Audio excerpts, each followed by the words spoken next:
Good afternoon, everybody, and welcome to the Outer West. I made everybody jump then. To the Outer West Community Committee. My name is Amanda Carter, and I'm one of the councillors for Carvely and Farsley. I also chair this meeting. You will see that we're all socially distanced still today, and the COVID rules state that we have to have the meeting over within 90 minutes, so that's an hour and a half, and usually we're very good here, so hopefully we should adhere to that. Simon's grinning there because maybe he's not thinking perhaps I've got something extra to say. Okay, I'll hand over to the clerk. Thank you, Chair. So I'll just take you through the preliminary items. So under agenda item number 1, there have been no appeals against the refusable inspection of documents. Under agenda item number 2, there are no items which require the exclusion of the press and public today.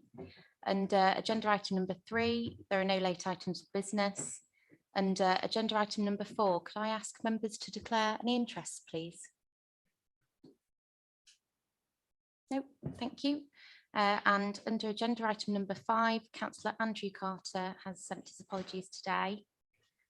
Under agenda item number 6, open forum. On this occasion, Chair, we have no written submissions. Thank you. Back to you. Thank you. So we've got the minutes of the last meeting here, and I take it everybody's read them. Are there any comments? Excellent. Okay, on to the next item. I'll introduce Carl, please, for the finance report. Thank you, Chair. Okay, so if I can draw the committee's attention to the finance report.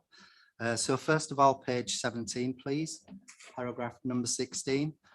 So the committee is asked to note that since the last meeting on the 5th of July, the following projects have been approved by DDN. So we've got the mini summer sports, we've got Fartown building purchase, we've got Money Buddies, we've got Leeds walking football, and then finally we've got the Lancastrian schoolroom project. And then if everybody can turn over to paragraph 21. So the Outer West Committee is asked to note that's currently a remaining balance of £47,219.20 left in the Wellbeing Fund, and table 1 gives a full breakdown of all the projects that have been funded and approved by the committee. But then if we can turn to page 19, please, and paragraph 22 in terms of declined projects. So since the last committee meeting on the 5th of July, we have one project application that's been declined, and that's the music box, music programme. And then if we can move on to paragraph 26 in terms of the youth activity fund position. So the committee is asked to note that there's a remaining balance of £23,451.31. And once again, table 2 gives a list of all the projects that have been approved and funded by the Outer West Committee. And then if we could turn over to page 20, please, and paragraph 27 onwards. This is a youth activity fund application for consideration by the committee. So it's Dance Dazzle 2021. The amount proposed from the AF budget is £2,138.40. They have available match funding, covers the family and work reward, and the start date would be October. And page 21, Mike has just asked the committee to note that if they remember, they already approved a previous ring fence of £3,427.50. The application, due to a 6 months duration, is now requesting the amended figure. And if the committee approved this new amount, obviously the remaining balance would go back into the Youth Activity Fund budget for the Outer West Committee. So I'll hand over to you, Chair. Thank you. Anne.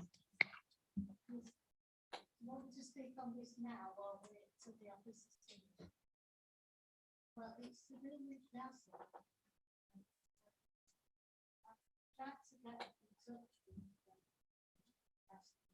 Microphone.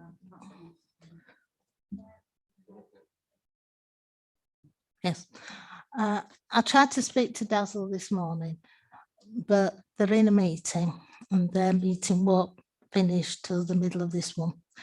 But my point is that the amount they've requested, there isn't a lot of detail there. They say about 2 sessions, but usually they work over 2 different venues. And there's been 3 sessions previously, 2 at one and 1 at the other. So I have some questions to ask, which I think only Dazzle can answer. I did try speaking to Mike, but he didn't seem to know either. So the fact is, what I'm asking is, instead of putting this remaining £1,289 back in the pot at the minute, can we leave it until I find out what's going on? Because that was ring-fenced for Farnley and Wortley Dazzle. Yes, it was ring fenced and we put it to one side for that, and it is a good scheme. Is everybody happy with that? Yep. Okay. Yep. That's fine. Okay, do you want to carry on, please, Carl? Thank you, Chair. Okay, so if I can draw the committee's attention to page 22, please, which is the small grants and skips budget. So the committee approved a small grants and skips budget of £5,000 for this financial year, and there's currently a remaining balance of £1,156.56. And then if we can turn over the page to the capital budget, there's a current capital budget of £30,139. And in terms of the available ward breakdown, we've got Calverley and Farsley as £13,522.36. Farnley and Wortley as £7,258.26, and Pudsey as £9,358.38. And then finally the sale budget.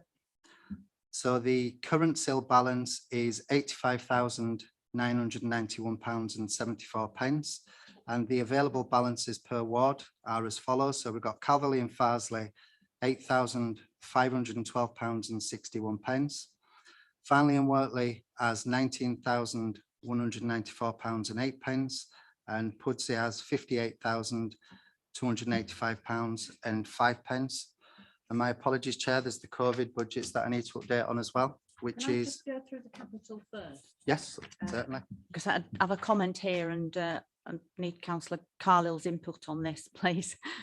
Councillor Andrew has found a sponsor for the memorial in Farsley, but they won't do anything about the finance until it's all sorted out outside. You notice that the flags are in a terrible state outside the war memorial. So he wants the council to sort that all out and some metal barriers put in. And he's suggesting that we use £6,000 of the capital budget to sort everything out, if you're happy with that. Happy with that, Chair. If there's any further detail of the work that's going, then it'd be good to receive that, but happy with it being spent in that way. Yeah, I agree. Thank you. Councillor Andrew Carter's got more details, so no doubt he'll be in touch with you about that. Okay, do you want to carry on, Carl? Thank you, Chair. Okay, so page 24 gives the COVID funding allocation breakdown. So as the committee will see, Pudsey has no available balance remaining. Calverley and Farsley has £3,500 remaining, and Farnley and Wortley has £2,500 remaining. And that brings to conclusion the finance report, Chair. Thank you. Thank you, Carl. Any comments? Councillor Carlile. 2 quick ones. I think they're probably for after the meeting anyway, Chair. We had the summer sports programme that ran throughout the summer period. Last year, we ended up extending that a bit. I was just wondering whether we could get some monitoring information around how many people had attended those sessions, because it was quite cheap for what it is. It's outside. I know not all activities have started up again. If there was the possibility of continuing it, if it was popular, then we might look at an application for that, perhaps. The other quick comment I had was just around the COVID funding. It's obviously the discretionary ones. So I think we've accepted that there's no need necessarily to spend that now, because it goes back in the wellbeing and things like the wellbeing and the YAF and the small grants, what we're seeing lots of now. I'm just wondering when that pot is seen to come to an end and go back in the wider pot, or whether we should just suggest that maybe happens now. I don't know what other comments people have. Oh, thanks for that. Yeah, it sounds very sensible in terms of monitoring what's gone on, because we never know, do we, who's been in, who hasn't, but that would be good. I just have a quick thing to talk to you about the COVID money, because I know Councillor Andrew Carter's talked to you about a special bench for cherry trees so people can get walking around. And so I know Farsley Charity are providing half of the money. And he's made a suggestion that we take 375 out of the COVID money, because it is related to health and walking around for the bench. And are you happy with that? Thank you. Okay. Regarding COVID money, hopefully the pandemic's over with, but cases are still high, and those organisations that have been supporting our constituents still may require funding to do various things. So I would suggest that we just hold fire before we put it back in kitty, because, as I say, we may need it. And I think the other thing is there are organisations who are starting back up now who have been affected by COVID, who it might be appropriate to give some of that money to. Any more comments on that?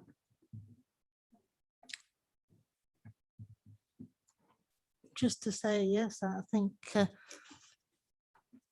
we do need to leave it there for a bit longer, because the COVID's still there and the figures are going up and down, although we're not making such a big deal out of it these days, but it's still there, and we still, you know, so I think we should leave it where it is at the moment, definitely.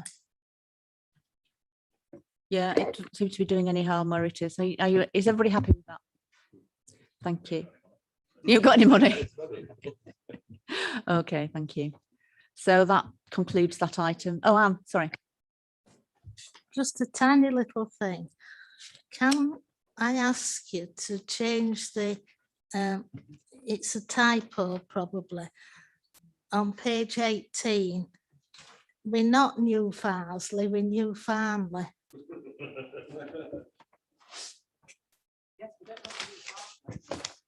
No, we don't want to be Farsley at all.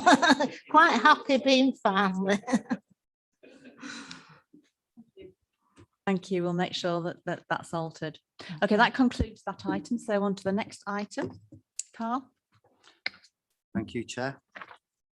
Chair, can I just confirm, did you say that you wanted you're assuming that the committee have read the update report as it is? I know our members and they will have read it diligently. Okay.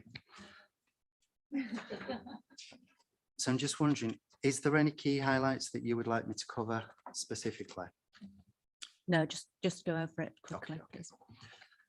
So I just had a really quick conversation with Mike ahead of this committee meeting, and Mike has asked me to draw the committee's attention to about 2 or 3 key paragraphs.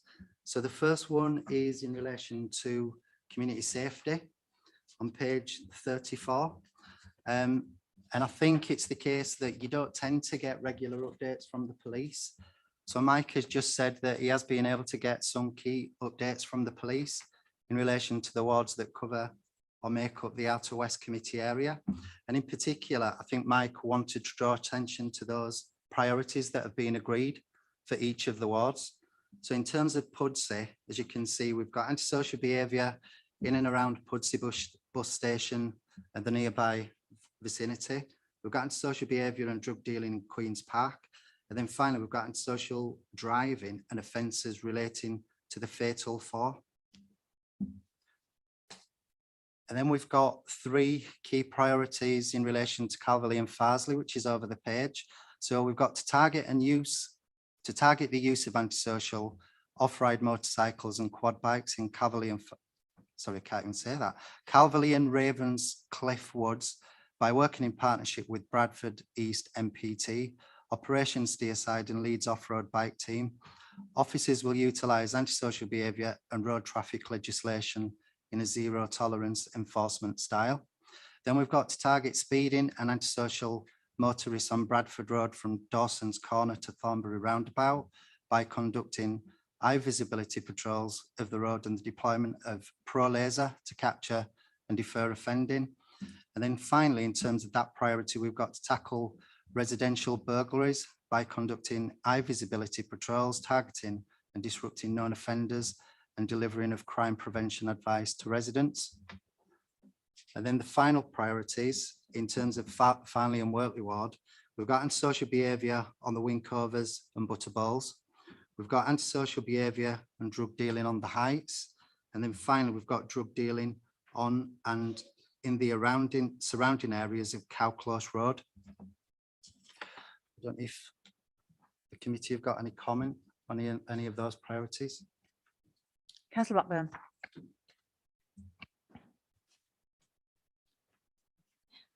Yes, just on this report,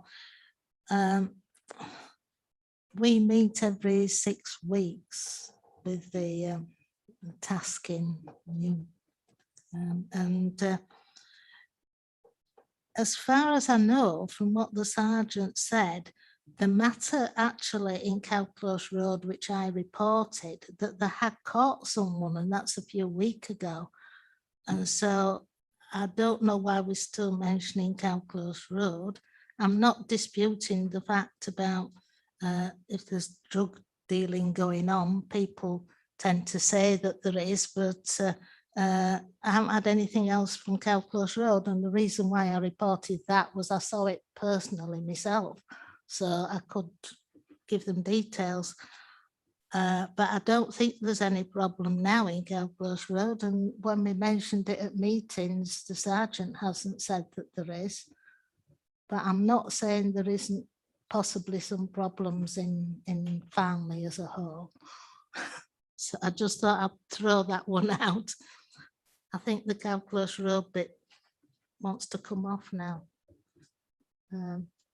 Thank you, Councillor Blackburn. Because they told me they caught somebody, so I don't know how long it is since you've had, you know, it just seems as if this is a little bit out of date. Phil was a little bit behind anyway, isn't it? Councillor Seary, do you want to say anything? Yeah, just go. Can you hear me okay? Yeah. No, just thanks. These are really good updates that we can share with our constituents, because there's some information that we can't share, but it's really good that we're getting these updates from Mike that we can share. So thank you. Yeah, and just to add to that, we're very grateful to our neighbourhood policing team, who I think are doing an excellent job, certainly in our ward. I think one of the concerning things for the Carvely and Farsley ward is the speeding on the A647. It's not even speeding, it's actually car racing late at night. And it seems impossible to tackle. The police have got their priorities, and sometimes they can get out there and catch them. But if they see a police officer's car there, they're just not going to do it that night. What we really need is fixed speed cameras. And unfortunately, West Yorkshire Casualty Partnership, or whatever they call themselves these days, it doesn't actually fit the criteria. So it's something that we need to keep the pressure on about this, because it does affect quite a large number of our constituents, because it starts off in the border of Bradford and goes right through into Leeds. So we just need to keep on trying to apply some pressure to the West Yorkshire Casualty Reduction Partnership and get them to change their criteria, because actually it is actually only guidance they're going by. It isn't law. Comments from anybody else? Councillor Blackburn. And I can't pinpoint it, and you're probably going to tell me that it comes farther on. But I did read this from start to finish last night, this the paperwork. In here it does mention about the feedback that we get from these cameras. And quite frankly, what they're wanting to do is neither use nor ornament. The feedback they're giving is just a general feedback of all the cameras we have. Well, that's no good. We don't, you know, we want better feedback than that. And if you can, I can't pinpoint exactly where it is, but it's in this report. And if you look at it, they're wanting to scale down to take our money to do the cameras, which we want the cameras, but not give us feedback. just to say on all your cameras, well, there's been this scene and not even tell you where, which camera or anything. Well, as I said, it's no good. We want something better than that. David? I think you're talking about the cameras we pay for, not the speed cameras that is referred to here. I mean, you're making a good point, I think, but yeah, but that's not, I don't think that's under that bit, is it?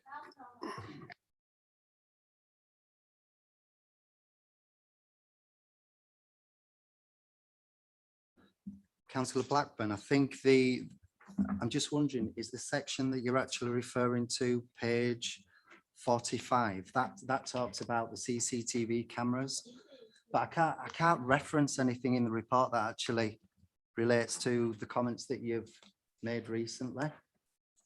It just really gives some background and context to those particular cameras. Right, yes.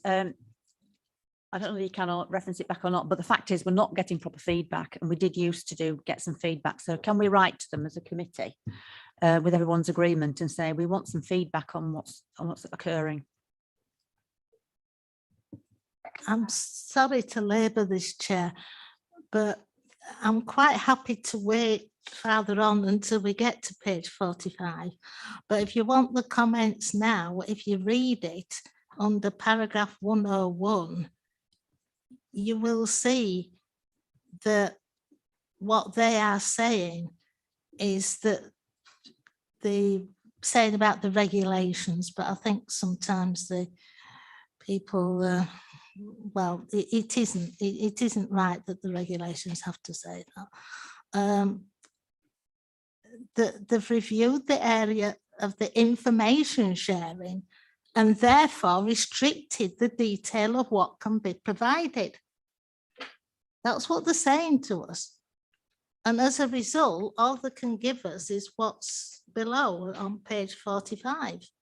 Councillor, I know the report that you're referring to where you used to get more information from Yes. the CCTV cameras. As it falls within our service, I'll make sure that it's raised with Liz as the head of service and try and get an answer to why you can't have the detail that you previously got and whether we can find a resolution to that. Well, we need to make it clear that we do need to know what is going on with each camera. And I don't see how that's breaking any rules, because they're not, giving any names and addresses of anybody, if the police has got anybody. I'll get further feedback and report back to the committee. Thank you. David? I think it also might be mentioned to them that these cameras we pay for. We pay Exactly. something every single year. And the fact is, we've got to justify that expenditure. And if we ain't getting the right information back so we can make that judgment, then why should we supply that money?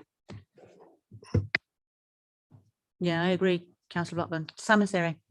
Yeah, we raised this some time ago, didn't we? That the police are actually not seeing the reports either.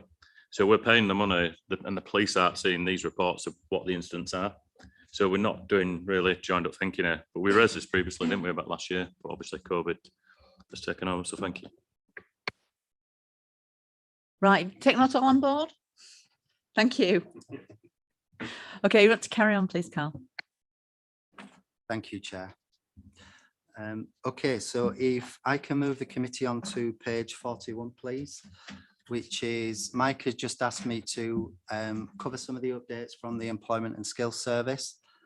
So paragraph 74 in particular makes reference to the revised figures of the number of people claiming universal credit in the Outer West Committee. And as you can see, there's an increase of just over 100%, 101% since March of last year, March 2020.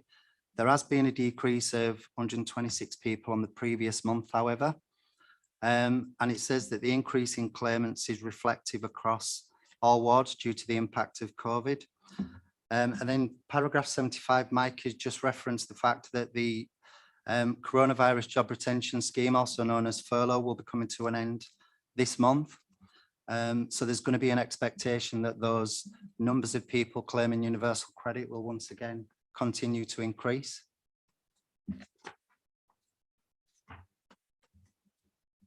And I think, Chair, those are the key highlights that Mike had asked me to cover, unless there's anything else that the committee want to make reference to.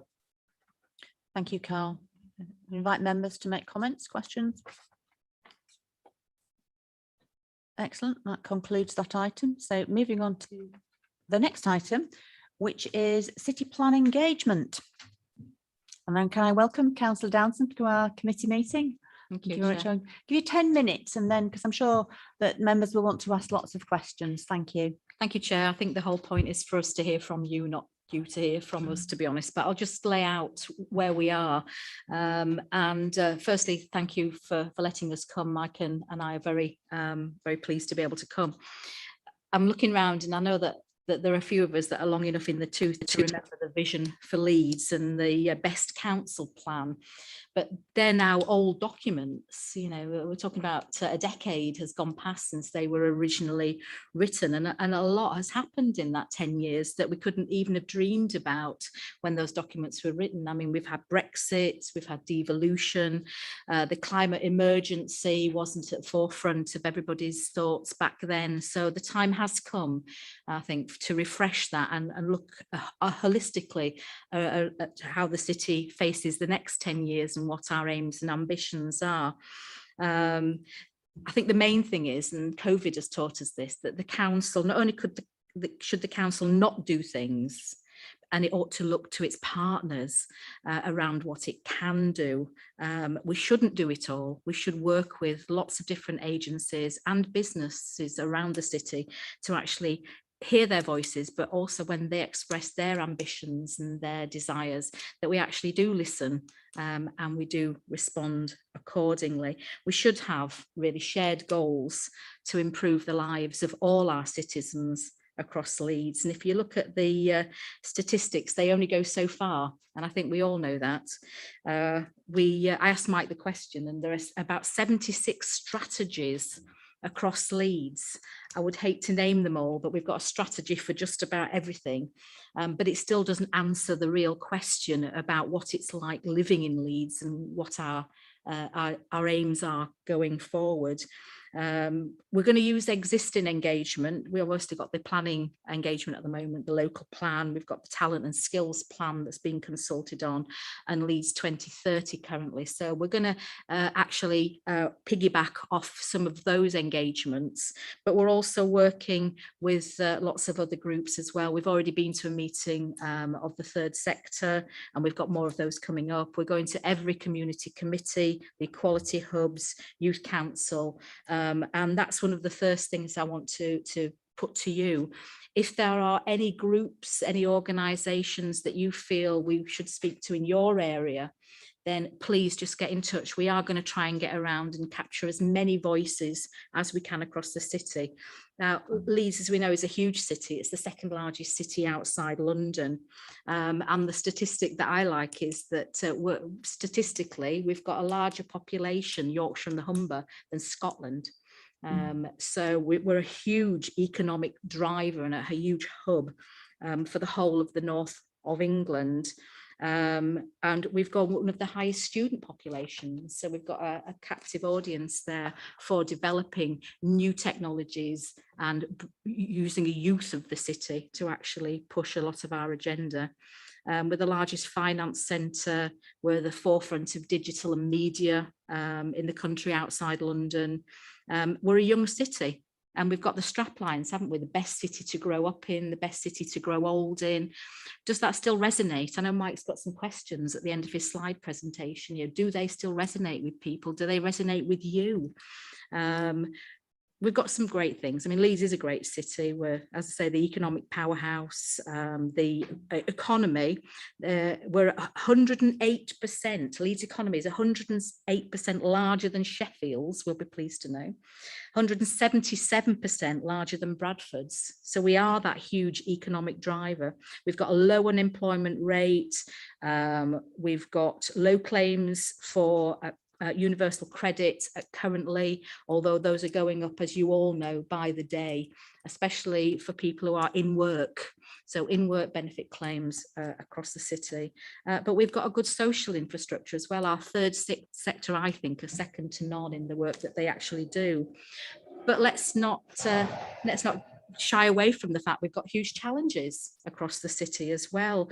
24% of our children under 16 live in relative poverty, and that's 19% nationally. So that's hugely larger than the national figure. But I hate percentages because it doesn't tell you the real figure. So let's put that in a number. That's 36,000 children across our city live in relative poverty. We've always had and have for a long time significant challenges in raising the attainment at school of our children. And obviously, with that ambition to be carbon neutral by 2030, we've got huge challenges around the climate as well. The main thing is to make sure that no one is left behind. And that's why we're here to speak to you, because you will all know that statistics only tell you so much of the story. And what we want you to do is use your experience of your neighbourhoods, the places you represent, the people you represent, and tell us what it's like on the ground. But not only that, you speak to people, you speak to businesses, you know what the aspirations are in your community.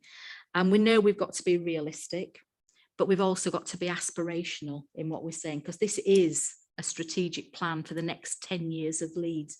And we wouldn't be doing anybody any justice if we didn't actually listen to as many voices, as many stories, and then utilise them where we can within the report. And you're key to that, because you know you're elected representatives for huge numbers of people across the city, and we do want to hear your voices. So thank you, Chair. Thank you, Councillor Downson. Questions from the floor, or is it presentation? We've got presentation next, sorry. Thanks, Chair. I will super rapidly run through this in a few minutes. If I could have the first slide, please. I understand someone's clicking through these for me.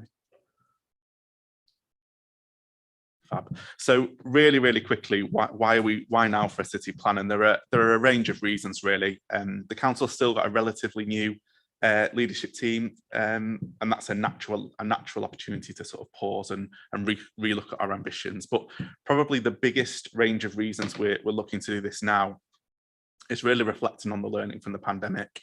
And it's very difficult to take any positives out of a global pandemic, but if there were any in the city, it is the way that people have come together, the way that organisations have come together to deliver for local people, and actually the way people have just come together. We've seen a real rise in sort of neighbourliness and people looking after people in the local community. So how can we sort of capture that for the future and apply that way of living, way of being, way of working to other priorities in the city?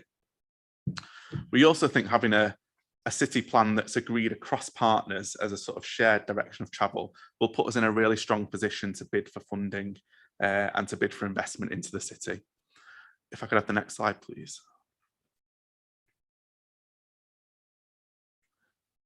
So what will the city plan do? As I mentioned, it'll set out our shared strategic intent. So what this isn't is a really detailed delivery plan for everything that we're going to do across Leeds. It's not that. That'd be unwieldy and unmanageable. So this will be high level strategic priorities, ambitions and direction of travel for the council and our partners. But within that, we will try to articulate some targets. So we've already got some. The ambition to be net zero by 2030 is a clear one. We've got other targets around equality and diversity, and other organisations will have similar things. So it's an opportunity to codify all of that in one place. And then there's a range of other things around really strengthening the value and presence of community in what we do and what we say we're going to do as an organisation, and in maximising the resources that we've got as well. So next slide, please. I feel like Chris Whitty doing that. It's very odd.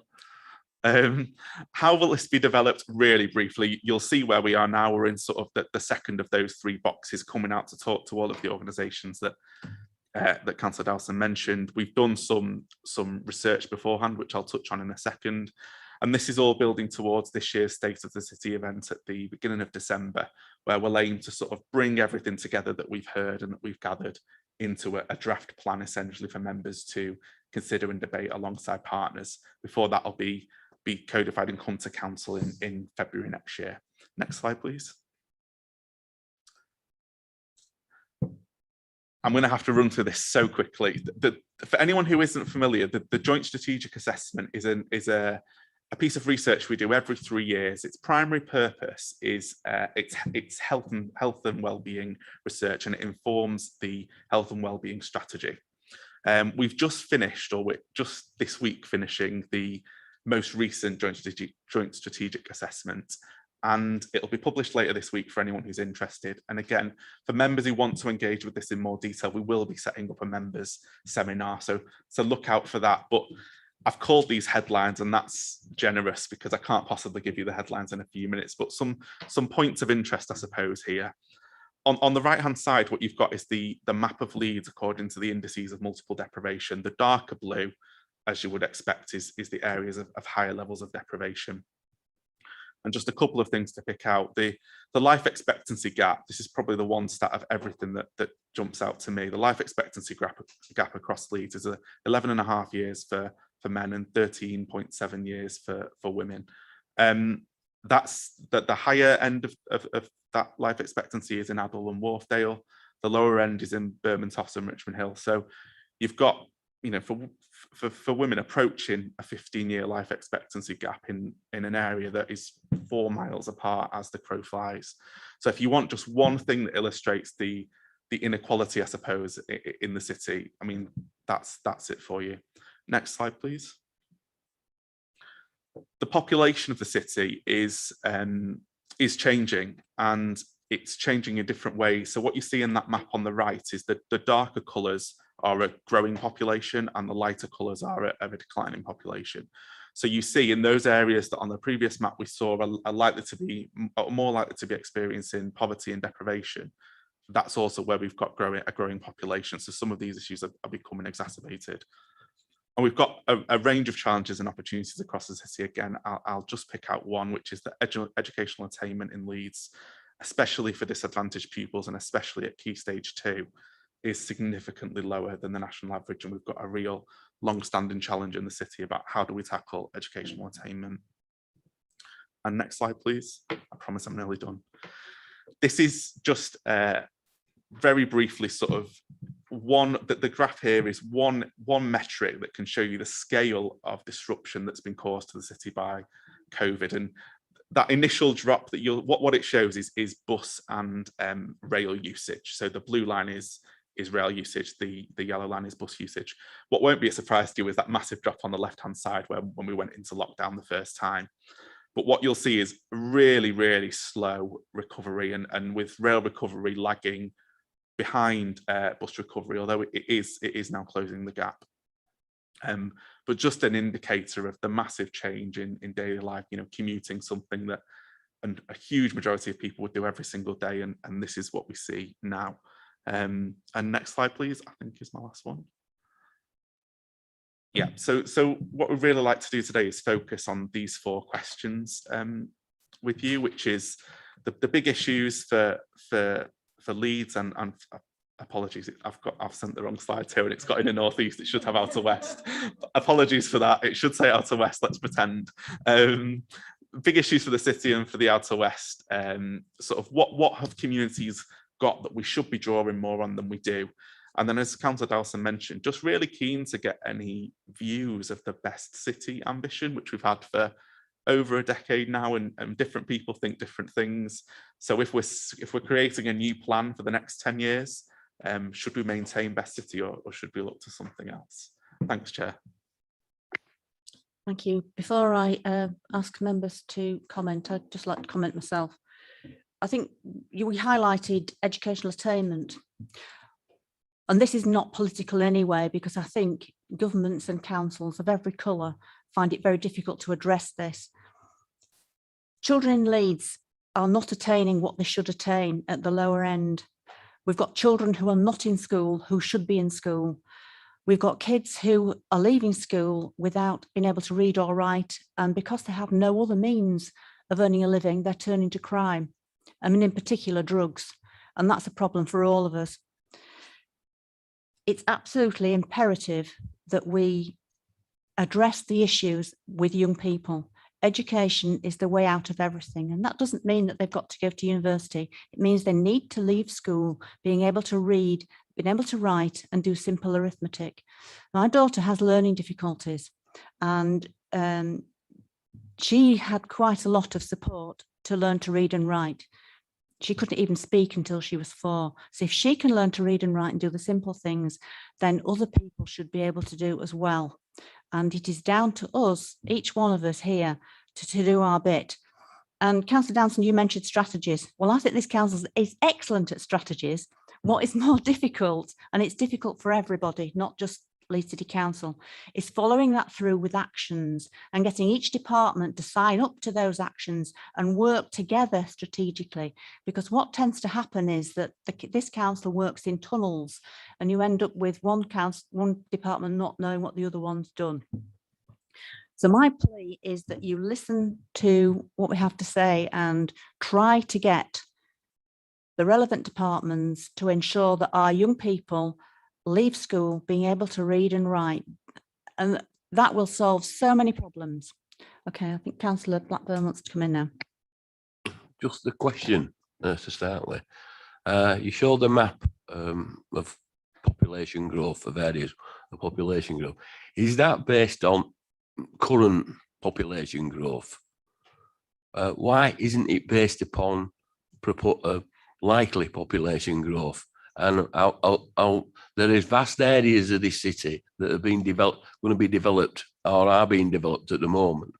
And if we don't take that into consideration, we're going to be behind the game all the way through. So I think we need to be on top of that. What's likely to be there. And I'm just thinking, somebody who sits on plans panel. I'm thinking, a school's the right place for where houses are being built. I'll just come back quickly, because really we want to hear from you, not really. But you're absolutely 100%. You know, you've got to project forward, and that's the whole point of a forward plan. The mismatch with people who get building and planning permissions is they don't have to build. And if it's my understanding that if everybody who had planning permission in Leeds actually built what they were supposed to build, we wouldn't have a housing problem in Leeds. Yeah, you can project forward, but you've got to do it with some realism around the possibility that that's ever going to be built. But totally take your point, because you need to plan for schools, you need to plan for all kinds of things, and it makes planning really difficult, doesn't it, if you can't do that. But thank you for pointing that out, and we will make a note of that. Councillor Seary. A couple of bits is we need to streamline the council. There's many departments that overlap, or just say it's not my issue. You know, quick instance is environmental services. They're asking residents to take the litter home, but then the refuge service are struggling to empty bins. So it's basic services that we need to get right. You know, as well. You know, that's the feeling. But then we do need to streamline, because a lot of departments, you know, antisocial behaviour, LASBAT team, none of them want to come together. You know, they believe it's someone else's issues. You know, if you're the residential or commercial property, it's very challenging to get everyone together to sort of big issues out like that. Thank you. Councillor Smith. Thank you, Chair. I'd just like to go back to the young people of the city. I mean, we can hear their voices with school councils and the Youth Summit, which would be a good capture. One of my pet hates, if you like, is the way that a child becomes too difficult to manage inside a school environment. And so we move them to another establishment. At that establishment, they become friends with other children who are too difficult to manage. And we end up with a whole, almost like a subclass of young person who then nobody can manage, and we cannot pull them back from the brink. To me, it would make more sense to leave them in the school environment that they're in, and even if it's in a separate classroom or a separate unit in that environment, so that you're dealing with, I don't know, 6, 7, 8, 9, 10, as opposed to hundreds from all over the city. All they do is make friends and become, you know, another gang. And it makes a huge problem then, because it's oh, we've got this going on, come over to our place and we'll destroy there. And then, then we get the LASBAT teams and the neighbourhood policing teams who are then trying to manage kids from outside of that area. And it becomes a massive problem. You break them up and all they do is move to back where another area, because they come from probably 6, 7 or 8 areas into these larger establishments, and nobody can manage them. And that's where we're losing the youth. That's where we're losing our young people. They are falling through the cracks because, instead of solving the problem at the source, we're moving the problem. But by moving the problem, we are then creating an even bigger problem and a longer lasting problem. A lot of the kids are, a bit naughty, shall we say. And as I say, instead of teaching them and dealing with them at a low level, we put them in an environment where all of a sudden they're learning even more bad habits and their behavior is just going off the scale. And, as I say, we can't pull them back from that. And so I think we need to engage with them in smaller groups at source rather than moving them to a bigger establishment. Thank you. Councillor Forsyth, then Councillor Ann Blackburn. Sorry, I've got quite a few points to make, so I'll try and use the 4 questions to sort of frame that, if you like. What are the big issues for Leeds now over the next 10 years? Well, the climate emergency and recovering from COVID-19, I think, are the 2 big issues. But I think we also need to perhaps think about things that aren't just issues, but also opportunities. And I wonder how much of the sort of going into the digital age can be sort of taken into that. So I would consider that to be not an issue, but a sort of opportunity, if you like. Thinking about what are the big issues for our particular area and over next year's is the fact that we are sort of on the edge. Really, our ward isn't particularly so much on the edge as our other 2 wards in Outer West, but nevertheless the concentration on what happens in the centre of Leeds just leaves so many of our own population, many of our residents don't actually ever come into the city centre. So the whole idea of trying to say this is what Leeds is and concentrating on the city centre leaves it. However, building on what COVID has taught us is the reason why we need to be building in our individual sort of communities. So I would sort of wish to see that, thinking much more ward-based. During COVID, we had our ward-based hubs and it was done really quickly and effectively. Why can't we have some sort of hub organisation? So that's one thing. How can local communities play their part? Do you know what? The local communities are the best people to tell you that. Has there been any consideration of having citizens' assemblies? I know they're very expensive to set up. However, for the climate emergency, there was a climate jury. And what they did was to work over 3 months. They were given the information, and once they were given the relative information, they worked really effectively and came out with a series of 12 things that we need to do in Leeds. And it was mentioned at the time, wouldn't it be good to do this on a more local level? And I wonder whether that's something that could be considered. I'm thinking, yes, okay, so that's the Citizens' Assembly's point, excuse me. Right, okay. How does Best City still resonate? I think it's always good to have a sort of refresh, really.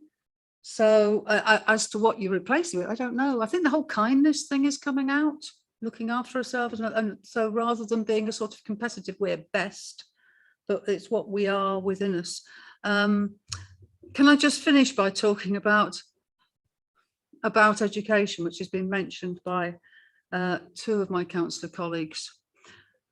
And this isn't something we can solve in Leeds, and that is the educational attainment is because of what's measured. And we're actually, yes, of course, we need them to, when they leave school, to be able to read and write. We need them to be rounded, educated adults prepared for the adult world. And one of the problems that Councillor Smith has very much highlighted is because other things aren't valued. I know it's more difficult to measure all the other things that are about children. So that's not something that we can solve because it's the national curriculum and it's the way everything's measured. But I just wanted to make the point about education, having been a teacher. My last point was, I think, I don't know if it was mentioned there, is about leadership and the idea that we can all be leaders, and to try to get that out as well, distributed leadership, really. Thank you. Sorry, that was lots of points that I sort of prepared beforehand and had others. Oh, by the way, graphics, sorry, the graphics is really important. I love that first slide, and that is so showing what can be. It's a bit different from what we got at the moment. So the visual side of it is good as well. Thank you. Hope that's helpful. Thank you, Councillor Smith. Councillor Anne Blackburn. Yes, thank you, Chair. Well, I'll start going on from what Councillor Smith said about children being sent to other schools and that. I wind back to when we had what I would call proper tasking meetings. When we had that, we could meet with the, ask for the heads to come into that. And I know that there was problems at Farnley High. And in fact, yes, previously at the Wortley High, but it's changed, the different people run it now. And I remember cases where certainly children who just are not causing problems, the idea of academies at that time, and from what I've heard, I think still is the case, that they just shunt them on to another academy, the academies that, you know, we have in Farnley. There's quite a few different academies there, and they shunt them off to the next one down. And so then they come back into school, presumably, they just want to shunt away the problems. And this seems to be a general thing, certainly with the academies in our ward. I can't speak about anybody else's. And that's no good for the children at all. It's no good. It's known as, yes, problems with the school itself. But when we have proper tasking, we could grind that down. Now, because we just don't have really, we don't have the schools in, and it's all, oh, we can't tell you this or whatever. You can't get to the bottom of it. I know there was a case where I questioned and said, well, why isn't a lad was even not going to school at that time, because one school said we can't have him, and they didn't want to provide funding for another school to have him, where he might have, and you know, we forced that through, that they had to provide the funding to do it. But there's things that go on in the background that these days we don't see. So to me, a lot of the problem, as I said, is with some of the academies that just want to have the best pupils, and those that aren't, well, they don't seem to want to bother with. Thank you, Councillor Blackburn. I've got Councillor Carlo, then Councillor David Blackburn, and I want to try and wind it up. Thank you. Thanks, Chair. I'll try and keep it brief, but just a few bits to go through. I think thanks for coming, because completely agree it is the right time to make a new plan, because we've seen a lot, and I think what's kind of been highlighted to me through the pandemic is how all of us have had our lives turned upside down in different ways, and I've had 2 kids at home and homeschooling, but the kind of casework we've had coming in, some of it's been the same from people, but for some people their lives have been completely stripped away, depending on, you know, maybe some of the inequalities that were there already, you know. So there was real problems of, all of us were struggling with things like homeschooling, I'll bring to that, but then for those kids that had no devices at home, had no internet connection or something, then that was just absolutely impossible for people that had no access to a garden or green space while they were either isolating or when we were really locked down. It really highlighted the fact that, yeah, a lot of us were struggling in that situation, but for so many others with the things that they'd been dealt with in life already, their issues were just exacerbated beyond compare. And then certainly with mental health issues, which I'm sure we've all seen increasing in our casework, and in our ward, we were told is, you know, common mental health issues, as they call them, it's one of the highest in the city. That's something that's really been struggling. So I think that's a bit around what the issues I see for where we are and why it's good to make that plan, and really good to involve all those local communities, because absolutely, as Anne said, those community hubs that we had were absolutely important in our areas, and the Pudsey Community Hub and the work they did distributing the food and things. I mean, much of that problem was probably there already and was needed, and then we were able to support it through to this. And I know they're continuing doing many other things across our wards, and I'm sure the areas in Farnley and Wortley are doing the same. So it's around that and how we work with those third sector organisations, the community hubs, with religious organisations, the kind of people that see people every day, so can pick up on these. I think one of the really good examples that I've seen that we've got is whenever you've got somebody that's got a young person in the family and there's a struggle of any kind, you can always direct them to the children's centre, and you know what they'll get is sort of full person support. You know, if a child's struggling at school or something, we know it's not down to that child individually, but it could be the family, it could be their home life, it could be what their home environment's like. And when you go to somewhere like that through the cluster or through the children's centre, they really get the support for what the underlying issues are. And I think that's the thing we don't necessarily see always when somebody comes to us at the front door through a call centre. More people are staying locally, and so those people that see people in the communities every day, whether it's the church, whether it's a community group or anything, they're the people that notice something that we can then support with. So it's all around that really. And then I think Anne Forsyth has similar ideas to me, that best city idea. I mean, the one I've always liked best is the compassionate city one we have, and you talked absolutely about that. It's that kindness. I think in some ways there's that understanding that many of us have been in very different situations over the last while, but that compassionate city one's always one that's resonated with me more, I guess, than the best city. Because yes, you can be the best city, but what everyone's view of best may be different, but a compassionate city is probably where I'd like to see us going. Sorry, Chair, I did try and keep that brief. Thank you, Councillor Carroll. Councillor David Blackburn. Thanks, Chair. Just picking up on the hubs, I think that's one of the great successes that we've had during the pandemic. And I think, well, it might not be possible to actually do that in the future. I think what we need to do is learn from what worked well in that situation as we move forward. I mean, as we were saying earlier, we might be having jabs and stuff, and rate of deaths have gone down, but the disease is with us and it's going to be with us for years. So probably some of that support mechanism we're going to need in future.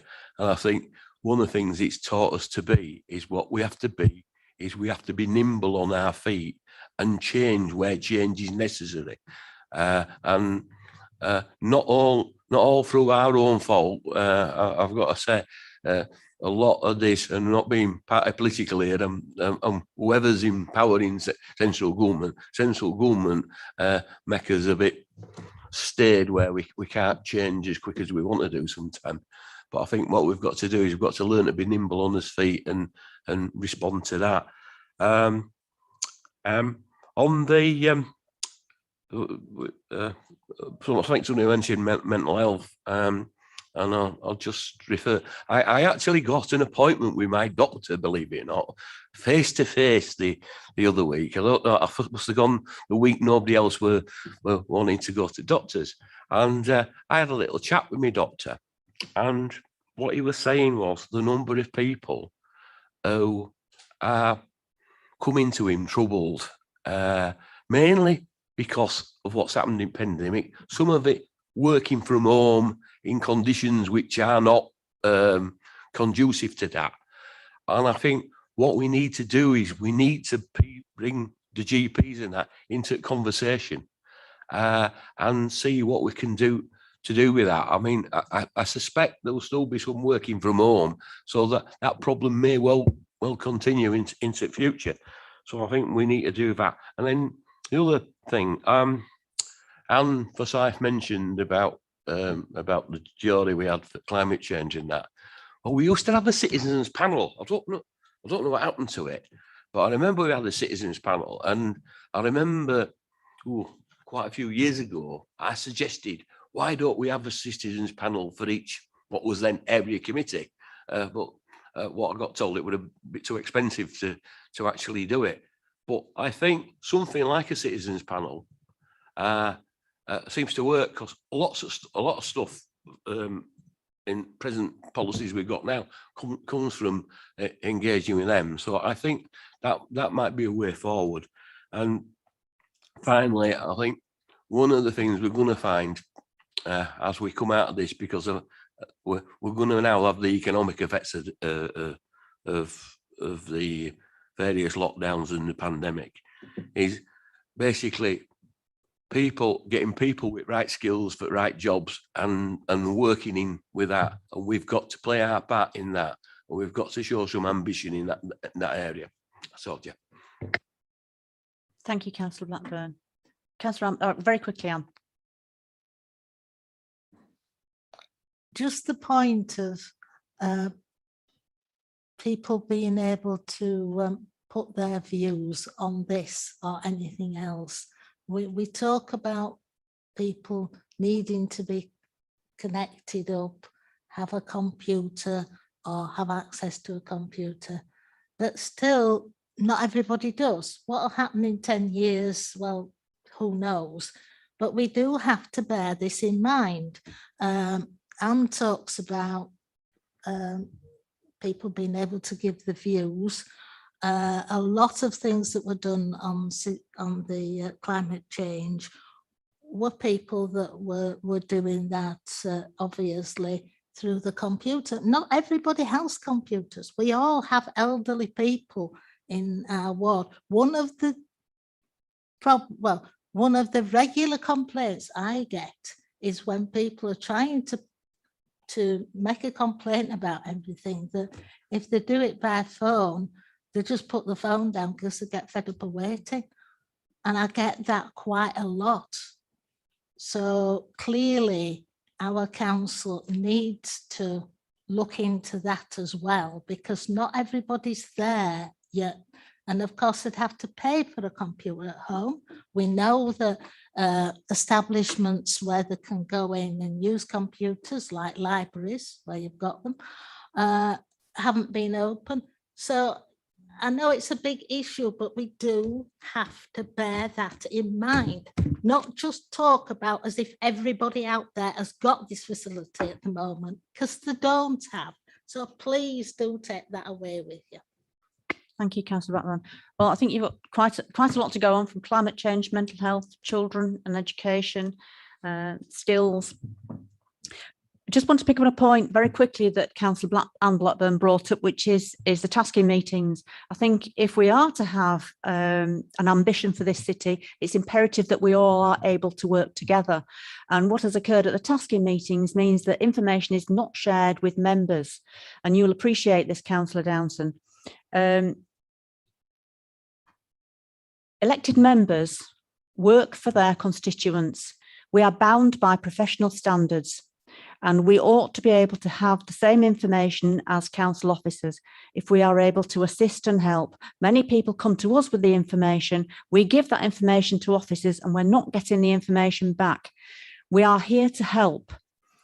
We need to be able to have that information in order to help. And this isn't a criticism of anybody in particular, but I think the data protection has gone too far, and it restrains us from doing our job. And the tasking meetings were vitally important to us as ward councillors to be able to help many of our constituents and work across wards.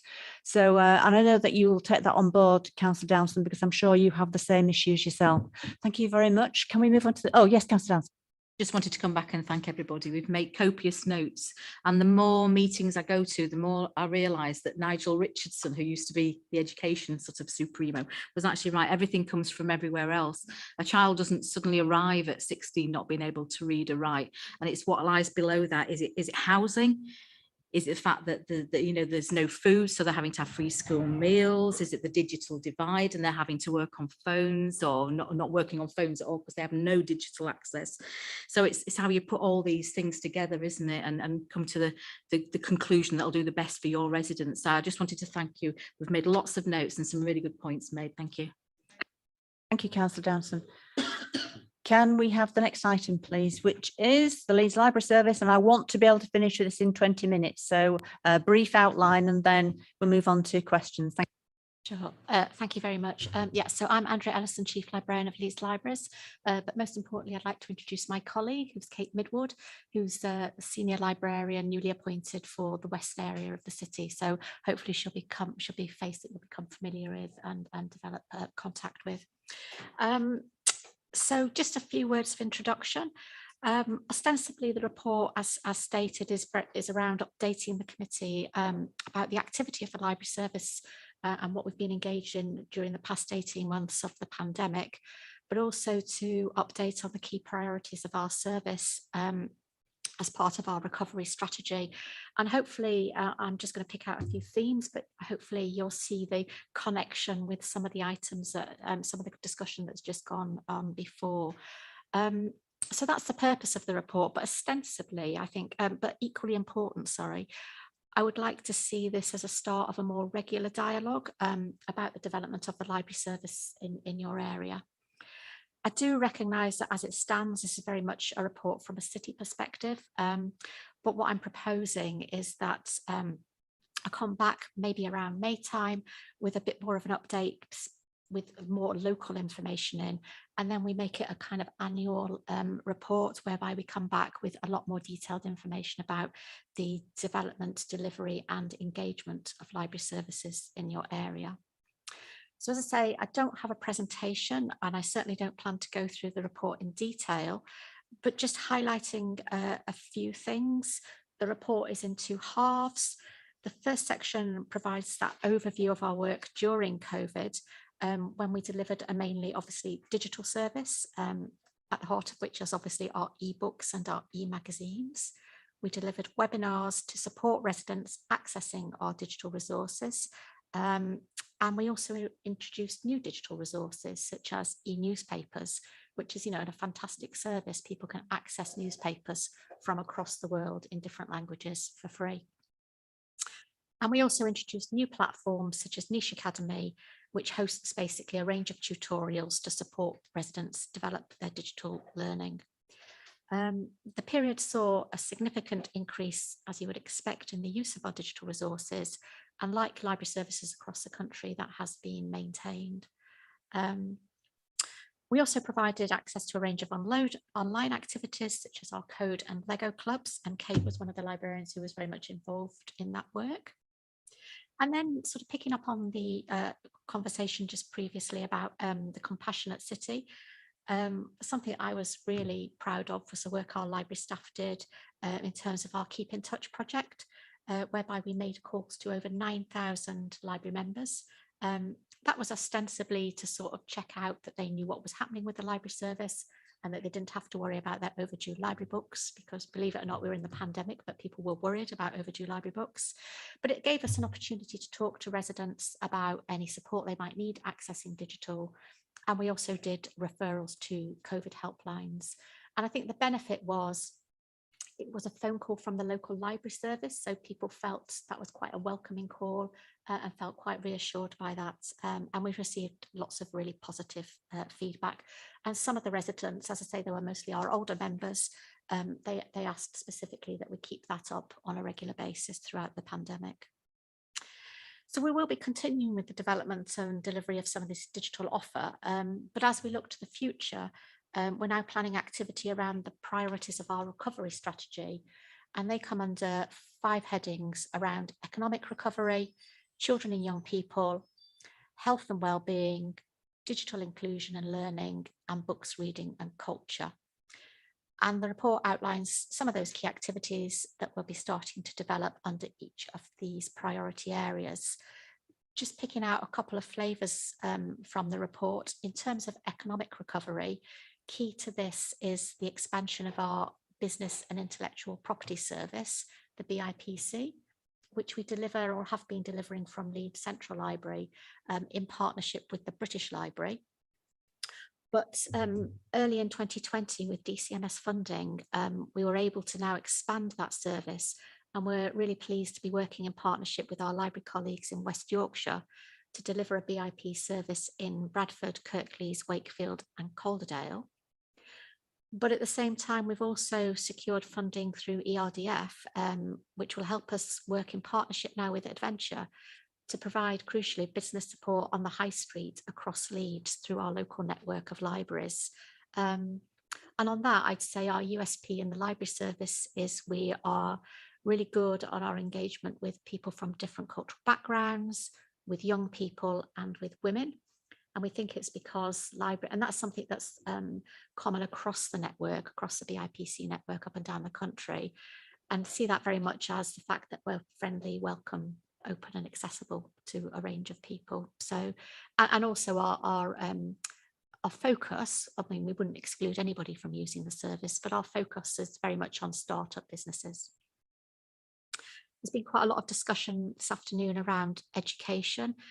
Children and young people are very much a priority for our service. We've just had a really busy summer delivering activity as part of the Healthy Holidays Holiday Hunger programme, and also around the Summer Reading Challenge.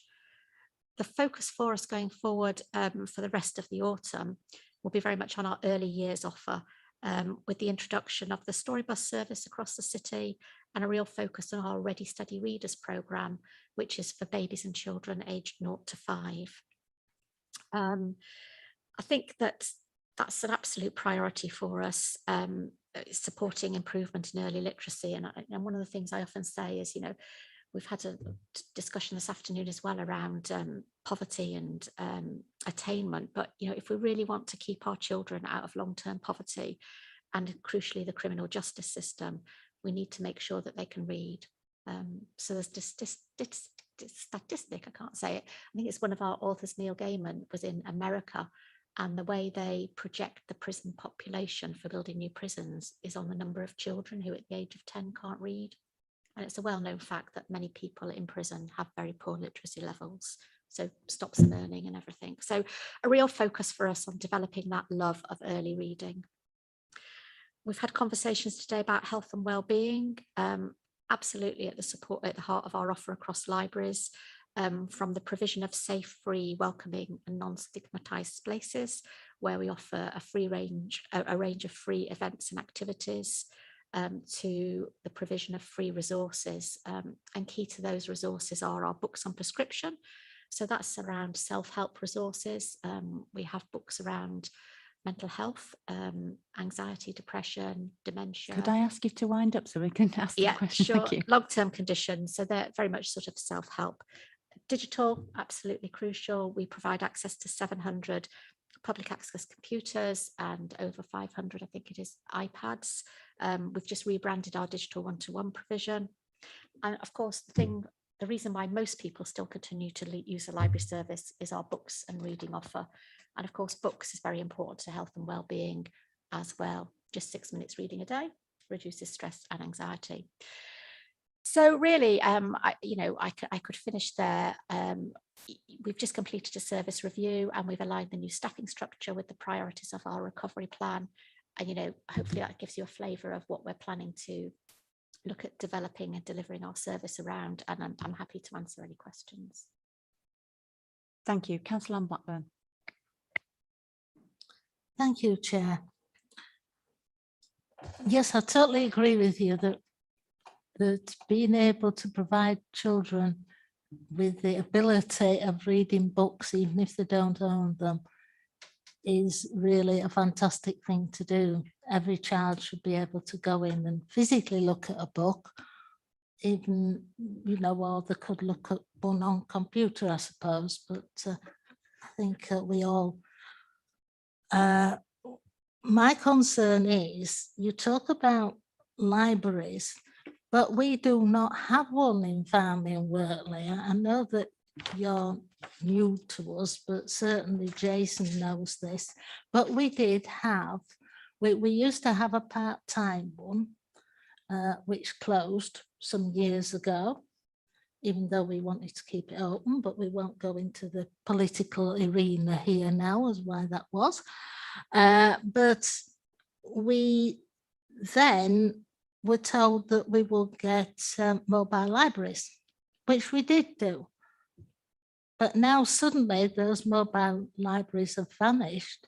I just want to know, are we getting those back or what? Or is Farnley and Wortley just going to be an area that doesn't have anything again?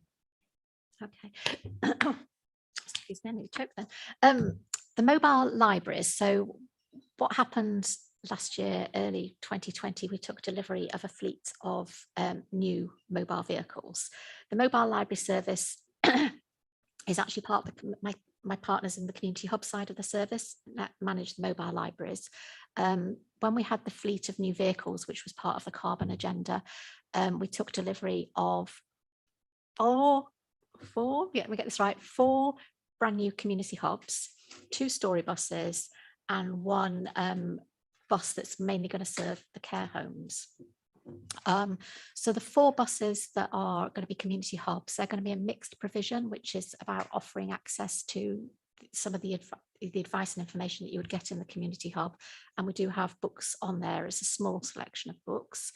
Those vehicles are currently being used as the emergency vaccination centres. We'll have 2 story buses, that's for the 0 to 5 age range. Obviously, there will be targeted in priority areas of the city, but we hope to get those out and about across the city. And we haven't planned that schedule of visits yet. We'll be working with early years to do that. But I think what's really important about those vehicles is that they have a presence at the festivals and parks, you know, some work that's and wherever, as well as but as well as getting out across the city and obviously serving children's centres. So they will go, and we have children's centres right across the city. And then again, so those story buses are my area of responsibility, but the residential bus, again, is part of the community hub programme, but we're working with them really closely to support a library offer to those care homes with a lot of reminiscence projects and potentially digital work. So I think it's really, it hasn't been determined at the moment about what the schedule of the community hubs is going to be. But as I say, I can get an update for you on that. Let's bring in Councillor David Blackburn now, because it's related to the same issue, and then Councillor Smith. Yes. I know we're getting the hubs back at the earliest at the end of October, because I asked that question when hubs reopened, when we had that outbreak aboard, and I was told that the National Health Service until October doing jabs. Well, fair enough. They're at least doing some good, but it's not a lot of help for the people in my ward who want to use libraries. And I think we need to get it moving. The street I live in, which is Cobden Grove, is named after a gentleman who was a free trade MP called Richard Cobden in Manchester. And if you go down from Piccadilly towards the town hall in Manchester, there's a big blue pack on the wall. It's a bar now, but it used to be Cheatham's Library. And there's Richard Cobden, there's Robert Peel, there's Engels, there's Marx, and there's a great list of people who actually use that library. A great deal of people who, you know, some of us might not agree with, some of us might agree with, from both right and left of politics, who learnt their stuff in Cheatham's Library. It is extremely important that we give access in this day to our youngsters particularly, so that they can get the same kind of information, and whether that be digital or whether that be on paper, but we've got to give them access, and we've got to get out into communities and give them access, And what we're doing is we're not doing that at the moment, and it looks likely we're not going to be doing that for a while. So I think we need to overcome that. Thank you. I'm going to take Councillor Smith and then you can comment. Thank you. Thank you, Chair. I'd like to know how 6 minutes a day reduces stress. I think they're not looking at the same reports we're looking at. Sorry. Stressful as far as I'm concerned anyway, finding out. I've made a couple of notes here. So mine was actually the first one was the mobile library. We have an area in Pudgy Ward, Dazzle. They consider themselves more Bradford than Leeds because they basically can access nothing in Leeds. So I've previously asked for the mobile library to visit them. It was refused. You know, how is it that we have these mobile libraries that aren't linking with the areas and the communities that we need them to link to? Surely these outer areas, extreme areas, whatever you want to call them, they're exactly the right areas that need this support. They don't have the means to travel to another area. So we need to be thinking about that as part of our strategy. I believe each library/hub should have some form of money buddies. I know we've fund those a lot through the Outer West Committee. I think even more so now than ever. I think there should also be links there to mental health, to Alcoholics Anonymous, drug and alcohol addiction centres, all those kinds of things. My final point is that you have done some amazing things through the summer holidays, absolutely fantastic. And I've seen them online, but I'm online. Again, not everybody's online. How else have they been advertised? You know, we are missing a huge chunk of our communities by forcing everybody down the digital way, which I know it's the future, but as Councillor Blackburn said previously, not everybody's there yet. And I think that we just need to be more mindful in our compassionate city that we are being inclusive. So thank you. Councillor Blackburn, and it has to be very quick because we've got to finish the meeting. Very quick, yes. Pudsey, Carvely and Farsley have hubs.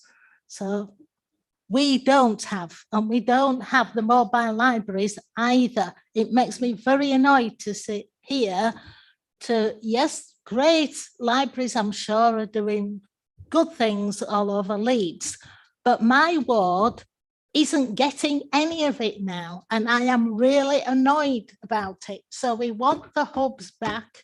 I will be dealing with Jason, and we want a hub in our ward. If we can't have these mobiles, you're sticking them all over the place other than my ward, then we need a building that's a hub, because the other two wards here have got them and we don't have. Before I bring Councillor Seary in, I just want to reinforce the point that I made earlier about children and education. It's absolutely vital. And boys from disadvantaged backgrounds tick every box on failing.